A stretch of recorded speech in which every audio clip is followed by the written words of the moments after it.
اپنی بیوی کے لیے اپنے ماں باپ سے رشتہ توڑنے والے کان کھول کر کے سن لیں، العاق لوالدیہ، اپنے ماں باپ کو ستانے والا کل قیامت کے دن اللہ تعالیٰ کی نظر رحمت سے بھی دور ہوگا۔ نمبر 2، والمرأة المترجلہ، اور مردوں کی نقل کرنے والی، مردوں کے جیسے چھوٹے چھوٹے بال رکھنے والی اور مردوں کے جیسا ٹائٹ کپڑا پہننے والی، مردوں کے جیسا لباس پہننے والی عورت بھی اللہ تعالیٰ کی رحمت سے دور ہوگی۔ اور تیسرا آدمی والدیوس، وہ بغیرت آدمی، الذی یقر فی آلہ الخبث، جس کے گھر میں بے حیائی کا کام ہو رہا ہے، بے غیرتی کا کام ہو رہا ہے اور وہ برداشت کر رہا ہے۔ بے حیا اور بے غیرت ہو چکے ہیں ہم، اور رشتہ دیکھنے ہم جاتے ہیں، ہم نے یہ تو دیکھا کہ شیرسا آبادی ہم ہیں، لڑکی شیرسا آبادی برادری کی ہے کہ نہیں، ہم نے یہ تو دیکھا کہ ہم اہل حدیث ہیں، لڑکی اہل حدیث گھر کی ہے کہ نہیں ہے، مگر ہم نے یہ نہیں دیکھا لڑکی نمازی ہے کہ نہیں ہے، لڑکی کا کیریکٹر کیسا ہے۔ لڑکے کی ماں گئی، لڑکی گوری چٹی خوبصورت، پورے خاندان میں سب سے زیادہ اسمارٹ اور بیوٹیفل تھی، لڑکے کی ماں نہال ہو گئی، اس نے آ کر کے کہا کہ میری بہو بہت اچھی ہے، میں رشتہ فائنل کر رہی ہوں۔ دینداری کو نہیں دیکھا اس نے خاندان کو تو دیکھا، اس نے لڑکی کے باپ کا پیسہ تو دیکھا، اس نے لڑکی کی خوبصورتی تو دیکھی، مگر اس نے دینداری کو نہیں دیکھا۔ جب آپ نے رشتہ کرنے کے ٹائم دینداری کو نہیں دیکھا، اور وہ خوبصورت لڑکی جب آپ کے گھر میں بہو بن کر کے آئی اور آگے چل کر کے جب آپ کو وہ ستانے لگی، آپ کے گھر کا ماحول خراب کرنے لگی، بے پردہ گھومنے لگی، تو آپ کو شکایت کرنے کا کوئی حق حاصل نہیں ہے، کیونکہ آپ نے تو بنیاد ہی غلط رکھی تھی، آپ نے تو رشتہ دیکھنے کے ٹائم دینداری کو دیکھا ہی نہیں تھا۔ اللہ کے نبی فرماتے ہیں تنکح المرأة لأربعین، جب کسی عورت کی شادی ہوتی ہے تو 4 چیزیں عورت کے اندر دیکھی جاتی ہیں، لمالہا، مال دیکھا جاتا ہے۔ میں ایسے بھی لوگوں کو جانتا ہوں، لڑکا کہہ رہا ہے کہ میں جہیز نہیں لوں گا، لڑکی والے پریشر ڈالتے نہیں تم کو لینا پڑے گا۔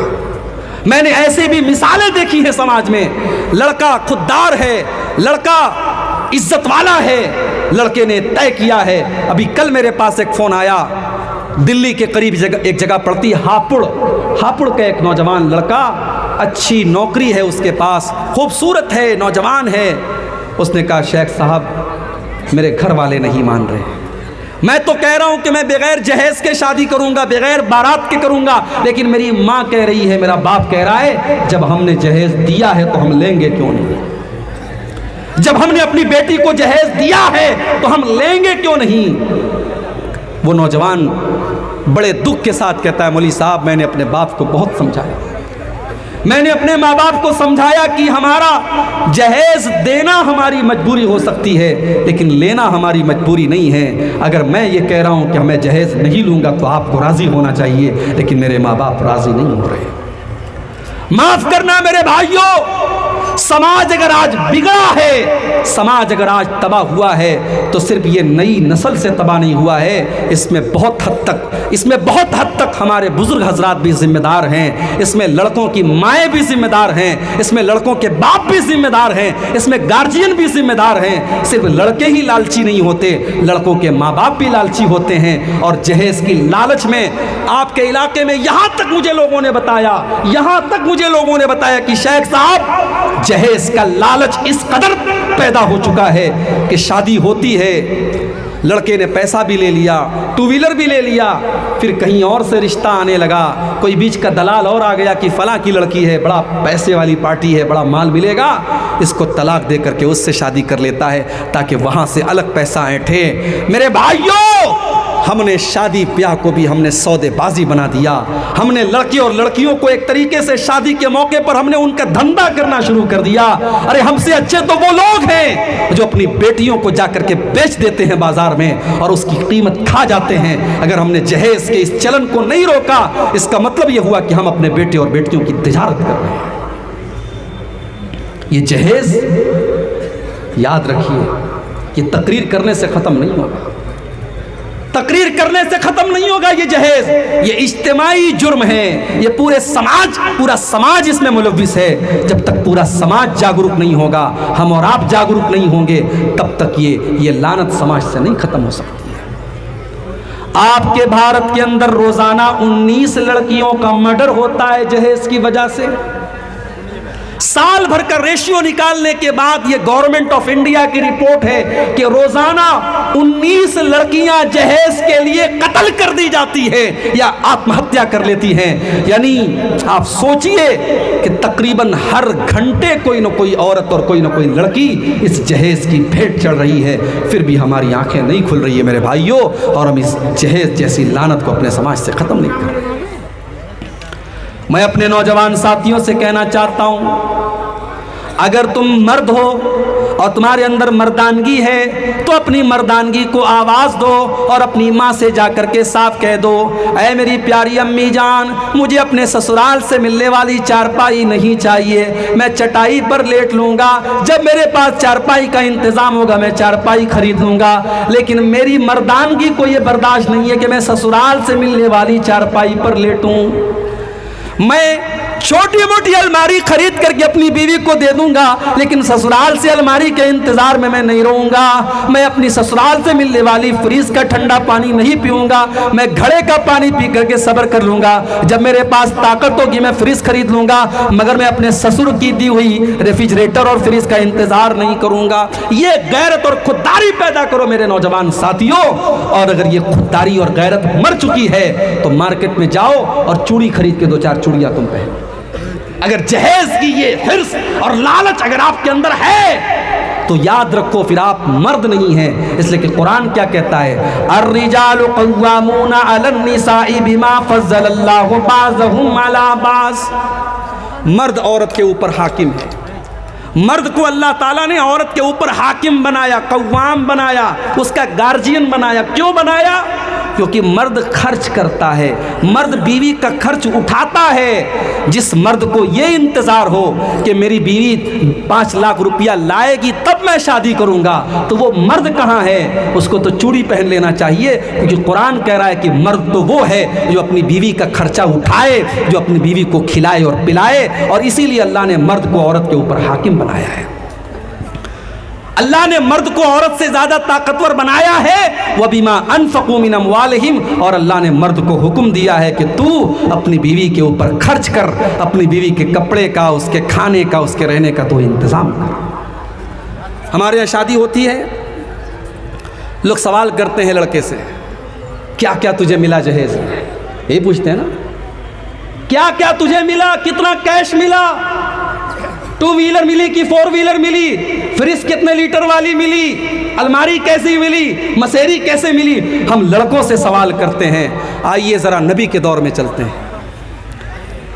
اللہ کے نبی کے ایک صحابی عبد الرحمن ابن عوف رضی اللہ تعالیٰ عنہ مدینہ پہنچتے ہیں ہجرت کر کے، بالکل کنگال ہیں، خالی ہاتھ ہیں، ایک پیسہ بھی ان کی جیب میں نہیں ہے۔ اللہ کے نبی اپنے صحابہ کا بھائی چارہ کرتے ہیں، مکہ کے مہاجروں کا مدینہ کے انصاریوں کے ساتھ آپ بھائی چارہ کرتے ہیں۔ ہم تو اپنے سگے بھائی کی جائیداد اور اس کی پراپرٹی پر قبضہ کرنا چاہتے ہیں۔ ایک ایک فٹ زمین کے لیے، ایک ایک انچ زمین کے لیے بھائی بھائی میں مقدمہ چلتا ہے ہمارے یہاں۔ اللہ کے پیارے نبی صلی اللہ علیہ وسلم نے مدینہ کے انصاریوں اور مکہ کے مہاجروں کا بھائی چارہ کیا، کوئی رشتہ نہیں تھا، لیکن جب نبی نے ایک آواز میں کہہ دیا کہ یہ تمہارا بھائی ہے، اپنے سگے بھائی سے بڑھ کر کے انہوں نے اپنے مہاجر بھائی کو اس کا حق دیا۔ یہ مثال قائم کی صحابہ۔ حضرت عبد الرحمن ابن عوف کا بھائی چارہ اللہ کے نبی نے سعد ابن ربیع کے ساتھ کرایا۔ سعد ابن ربیع آتے ہیں، اے عبد الرحمن میرے پیارے بھائی، یہ میرا مال ہے، یہ میری پراپرٹی ہے، میرا کھجوروں کا باغ ہے۔ اے عبد الرحمن آ جاؤ، اقسم لک نصفین، میں اپنے مال کے 2 حصے کر دیتا ہوں، آدھا تمہیں دے دیتا ہوں، آدھا میں لے لیتا ہوں۔ اے عبد الرحمن تم اس شہر میں نئے آئے ہو، تمہاری شادی ہونا بھی مشکل ہے، تمہیں رشتہ ملنا بھی مشکل ہے، تمہارے پاس روپیہ پیسہ کا انتظام نہیں ہے۔ اے عبد الرحمن میری 4 بیویاں ہیں، تم کسی بیوی کو دیکھ لو، اگر وہ تمہیں پسند آ جائے میں طلاق دے دیتا ہوں، عدت گزارنے کے بعد میری بیوی تم سے نکاح کر لے گی, تمہارا گھر بھی بس جائے گا, میں گھر بھی دے دیتا ہوں, زمین جائیداد بھی دے دیتا ہوں, پراپرٹی بھی دے دیتا ہوں, اور میں تمہاری شادی کا انتظام بھی کر دیتا ہوں. اپنے من سے اسٹیپ پر چل لیتا ہے.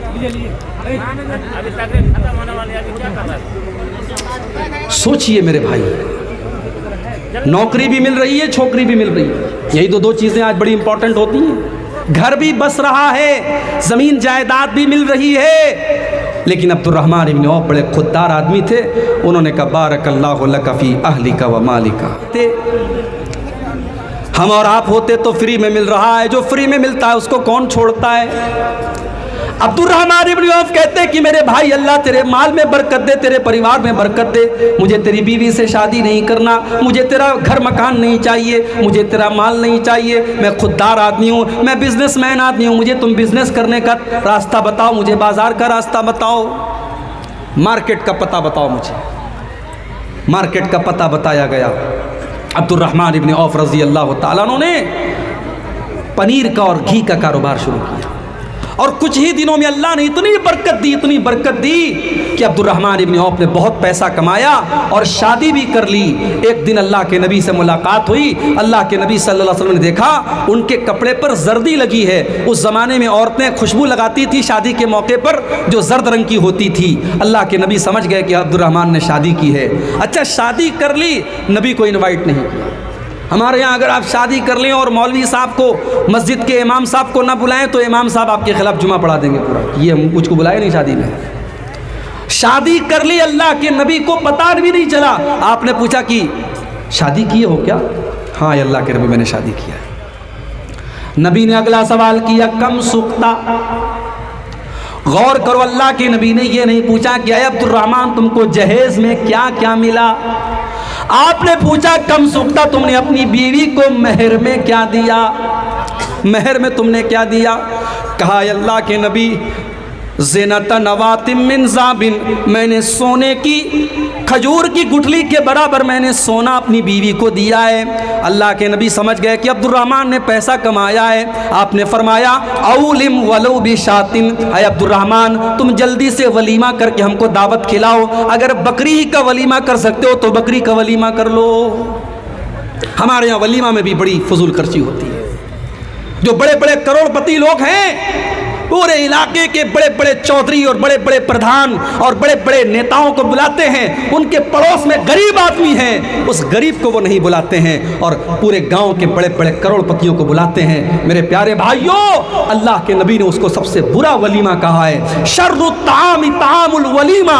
اللہ کے نبی فرماتے ہیں سب سے برا کھانا اس ولیمہ کا کھانا ہے جہاں غریبوں کو چھوڑ دیا جائے اور امیروں کو بلایا جائے. اگر آپ کے رشتہ داروں میں, آپ کے خاندان میں, آپ کے اڑوس پڑوس میں اگر غریب لوگ بھی ہیں تو آپ جب ولیمہ کی دعوت کریں تو ان کو کھلائیں, اور ایک حساب سے آپ ولیمہ کریں.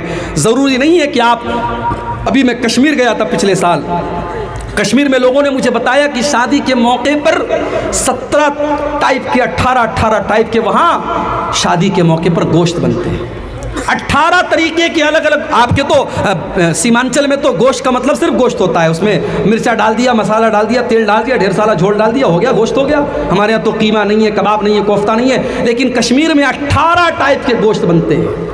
حیدرآباد میں کم سے کم 5 طریقے کی بریانی ہوتی ہے, 10 طریقے کا سالن ہوتا ہے. غریب آدمی بیچارہ وہ اس رسم و رواج کے بندھن میں بندھ جاتا ہے. میرے پیارے ساتھیوں, ان رسم و رواج سے اپنی گردنوں کو آزاد کرو, اپنے آپ کو آزاد کرو. ہمارے نبی ہم کو رسم و رواج کے بندھنوں سے آزاد کرنے کے لیے آئے تھے.